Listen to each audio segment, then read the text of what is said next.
signifie plus d'importation. Je rappelle que la viande de volaille est la première viande importée en Europe, extérieure à l'Europe. Ça, c'est la première chose. La deuxième chose, c'est que ça va nous amener à un accroissement de production, alors que dans le même temps, on est en train de s'orienter vers des productions de plus en plus de qualité. Bien sûr, on a les labels, bien sûr, on a les bio, mais comme ici, on a des poulets classiques avec du bien-être animal, l'ouverture des fenêtres, ainsi de suite. Ce qui n'est pas le cas des produits importés. Troisièmement, ces produits n'ont pas les mêmes contrôles. Par exemple, au Brésil, il est utilisé de la farine de viande alors que c'est interdit en Europe.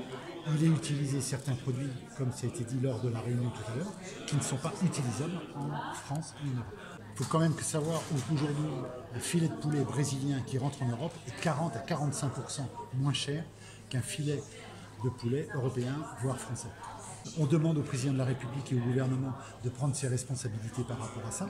Je crois que ça a été dit, on ne peut pas faire en même temps les états généraux de l'alimentation, augmenter le niveau de qualité, le niveau d'élevage et ainsi de suite, et dans le même temps ouvrir à plein les vannes pour que ça importe en Europe. Il faut être cohérent. Le pouvoir il est au consommateur. D'abord le consommateur il doit regarder sur chaque étiquette l'origine, c'est ce qui est fait. Dans la volaille c'est fait. Je rappelle que les volailles label en France, comme les volailles du quotidien, une marque comme le Gaulois, Loué et ainsi de suite, c'est origine France. Donc là pas de souci.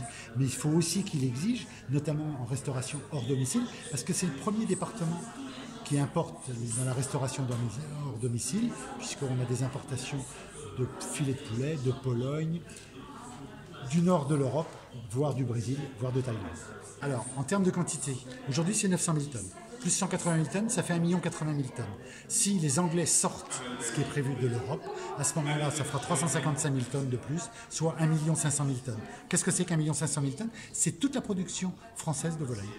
En Europe, on importera 14% de la consommation de volaille. Aujourd'hui, les 180 000 tonnes représentent en emploi direct 4 500 emplois directs. C'est 3 fois le groupe Doux.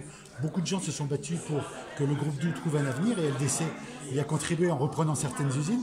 Mais rien que ça, le fait d'importer 180 000 tonnes, c'est 4 500 emplois en moins au niveau européen.